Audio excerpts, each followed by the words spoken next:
Good evening, YouTube. You guys are now watching another segment of the TheCaliEffect. Today we're going to be doing the long-awaited Fire Fist deck profile. So let's get everything started. I'm going to be using two Fire Fist Bear. As you guys can see during the videos, I never really needed more than two. He's overall just really good, a cornerstone for the deck, great for destroying our opponent's monsters, and just a really good card at two. I can easily recycle him, so I don't need any more. Two Fire Fist Gorillas. This card comes in handy a lot. And when I mean a lot. Just the fact that he's back row destruction. And a monster, he allows us to not use Mystical Space Typhoon. Him coupled along with YuGiOh and Yoko's really solve all my back row problems. Just overall really good card. And a lot of people underlook that when he does destroy a monster by battle, he's basically a bear. And this happens a lot. Just overall a really good card. Next, two Cold Soldier Wolfbark. In a competitive aspect, I probably would not be running Cold Soldier Wolfbark at like YCS level because I want to fit in Max C's. But overall, Cold Soldier Wolfbark is a really good card for special summoning those level 4 Fire Fists to the side of the field so you can go into your rank 4 plays, namely Tiger King or whatever. Just overall, an extremely good card. I like him. Just not that much. Sometimes. But still just good. I mean, I really can't knock that. Next is 3 Brotherhood of the Fire Fist Leopard.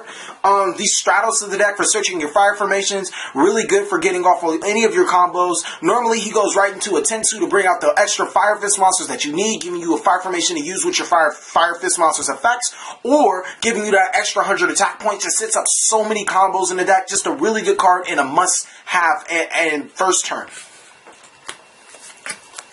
2 Brotherhood of the Fire Fist Rooster.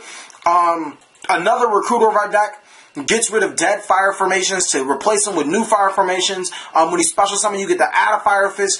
Extremely combo-centric with this card. So many plays are made with this card. It just makes the deck 3.5 axis, or 3.4 axis really, really good. The fact that he just turns any of your dead fire formations into live ones is extremely crucial, especially in mid to late game. 1 Brotherhood of the Fire Fist Spirit allows us to go into our rank 3 and XE plays, or the junk sync round of the deck. 1 Buffalo, as you guys can see in the video, he's pretty clutch, and he gets there when he needs to be. Overall, a good target for Yokoh. 1700 beaters, nothing to scuff at, and if you ever need that extra Fire Fist to go into a rank 4 play, he is there. 1 Boar, it's our tuner, helps us go into Crimson Blade or Wolfbark since it pairs up so nice with it. Just overall, pretty decent card. A Dragon, Fire Fist Dragon he's pretty good. If you want to set up a lot of fire formations for a Tiger King play, he's there. If you want to pitch 2 fire formations because you don't have any room to special summon a Fire Fist, he's there. Overall, just a really good card, 1800 beater at the very least, and he gets you your traps, and your traps are pretty good. Next and last for the monster lineup is Triple Effect Veiler. Really not much else to say. We like negating our opponent's monster's effects. And when you can do it in the form of a monster effect veiler, you're pretty well off. Next for spells, 2 Fire Formation Tenki. This is pretty obvious. 3 Tensu. You want to see this card as soon as possible in the 3.4 axis deck. Just overall, really good card and it's never dead. 2 Gyoko. The Mystical Space Typhoon in the deck. Keep in mind, this card has an edge over Mystical Space Typhoon because it is searchable. Really, really good, especially when your opponent has a lot of back row and you need something to stop your opponent from using any of his back row as soon as possible. Gyoko gets you into that. And 2 Yokoh, the destruction of face-ups. The big reason why this card is in this deck is because you can activate its effect and you don't have to discard the Beast Warrior card to destroy a face-up. Just if you need a fire formation to start doing some wacky plays, it's there. Overall, just a really good card. 2 Pot of Duality. This deck has no consistency issues, but the ability to search or look at the top 3 cards and then add a card really does help. We don't special summon every single turn, so it's a really good card. 2 Rekindling. I really like Rekindling. It's never dead. As long as you set up with the deck right, you'll always have Leopard in graveyard, so that at the very least, it's a monster reborn for Leopard. Pitch your Leopard to set an extra fire formation and then go from there. Just overall, really good card, and when it does go off, it's typically game. A Dark Hole, for obvious reasons. Next for traps, we're going to be running 2 Fire Formation Tensen. The 1000 boost is nice, and the 300 afterwards is really good. 2 Deep Prisons, if you ask me, just way better than Mirror Force. 1 Solemn Warning. Pretty obvious. One bottomless, one compulse. And then the next, just because I like being a jerk, that last copy of Vanity's, or that one copy of Vanity's Emptiness. Overall, just a really, really good card. Really good against the Dragon Rulers or Mermail matchup for shutting them down and just going into your plays. We run a lot of continuous spell and trap cards, so our cards don't really hit the field unless we really want them to. Just a really, really good card. I don't even want to deny that this is probably a lot of decks should be maining at least one. Next, for extra deck, 2 Tiger King. You normally use both of his effects a lot. The set the fire formation is obviously used in negating, but the biggest clutch card about this effect is that when it's destroyed, you send 3 fire formations to special summon 2 fire fists from your deck. You can set this deck up almost every time to get that effect if you play this deck right. Overall, Tiger King is a force to be reckoned with all 3 effects in this deck. 2 Brofist Cardinal. I really like Cardinal. I think Cardinal is probably the best X-Seed answer we have. It typically gets over any of our opponent's threats, any of the problems that we do have. Overall, it's just a really good card, and it is a must at 2.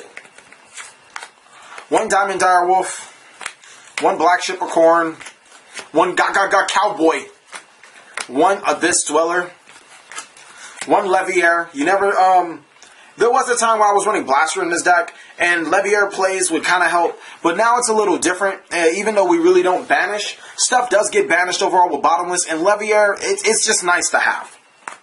1 Zinmains, 1 Lion Emperor. Now, for synchros, we're going to be running 2 Brotherhood and the Fire Fist Horse Prince. And this blank card is supposed to be my Beast Lord Vulcan. It has not came in the mail yet. Damn you, Viz Media. I'm still waiting on that Beast Lord Vulcan, and you sent out on the 24th. I'm waiting for you guys. You're going on Salty Sunday. But overall, you only need 2 Horse Prince. I've never ran 3. Even when we did have Spirit and, Tanky Unlimited. Overall, Horse Prince is the key factor to this deck. If you can get off Horse Prince, you typically can make very big plays. Even no matter what time during the game, Horse Prince typically leads to some game-changing play. Being able to special summon him, then get either Leopards to the field or Roosters to the field, depending on what you need, and then cycle your fire formations or activate fire formations or set them. Just really, really good. Undeniably great. And then the last would be Beast Lord Vulcan, which the Stardust is supposed to be. You don't typically need him, but when you do play through a game and you feel like you need him to summon him, he typically wins you a game, or he typically gets a play in your favor. Bouncing your Tinky to your hand and then an opponent's X-Seed monster is pretty good. Now, that last slot can be used for a numerous amount of things, maybe another rank 4 or whatever. I typically use the Mecha Equipped Engineer now. I mean, you never know. This deck does have a little bit more room than before, especially with, the limits. So, Mecha Equipped Engineer is not really a bad card for protecting your stuff. But I did run last format, was Plethora M7. It won me a lot of games at Worlds for the Winamax and stuff. Just a really good card. You can use Gauntlet Launcher if you want to, Photon Strike Bouncer, and number 25 Force Focus really isn't that bad either. Just overall, whatever you pick, I'm pretty sure it'll be a good reason. Go ahead and pick one of them. But for extra deck, we're going to be siding the Triple Maxi. Keep in mind, we'd be mating them if this was a YCS or any other level higher. Maybe even at a regional level, I'd be mating them. But if this is local level, go ahead and side with those Maxis. You're going to see a lot of iffy type decks that Maxi just won't work effectively against, like Black Wings and Trash Wings and all that other stuff. Just overall, Maxi is a pretty good card. Use it at your own caution. Triple MST, you don't need them in main board. I've had them out of main board for the longest, and I've never regretted them. MST really is a good card, but I only need it when I need extra destruction or I'm going against Prophecies. Because Prophecies seem to hate Mystical Space Typhoon more than anything else, especially when they're siding into their key cards. Next is Debunk. The biggest problem that Fire Fists tend to have is losing to Effect Veilers, losing to Maxis, and then Dragon Rulers. Well, Debunk addresses Effect Veilers, Maxis, and Dragon Rulers all in one card. Being able to banish that blaster that they just activated or stop that Effect Veiler or Maxi could be pivotal to you winning the game. Overall, Debunk is just a really good card, and I decided to main it over Imperial Iron Wall because I have other methods of stopping Dragon Rulers. While Imperial Iron Wall is a really good card, I felt that I should address Effect Veiler or Maxi, which really stop us, period. Triple Gozen match. This would be our option other than Imperial Iron Wall. It does address a lot more decks instead of just Dragon Rollers and then Prophecies for Imperial Iron Wall. Overall, just a really good card for stopping those annoying decks like Six Samurai and stuff. Really good card. The last 2 copy of Vanity's Emptiness. I hate special summons, and this deck can really thrive well under not activating or sending cards from your field or hands to the graveyard. Just overall, really good card. And then that last card is going to be Soul Drain. Soul Drain really helped me a lot against the Mermail matchup. Since it is at 1, it still can help me against Dragon Rollers and Mermails and all that other stuff. Just a really good card. Really wouldn't knock it because it has so many uses to so many different decks. But thank you guys for watching another segment of the Cali Effect. Please like, comment, subscribe, but most of all, enjoy.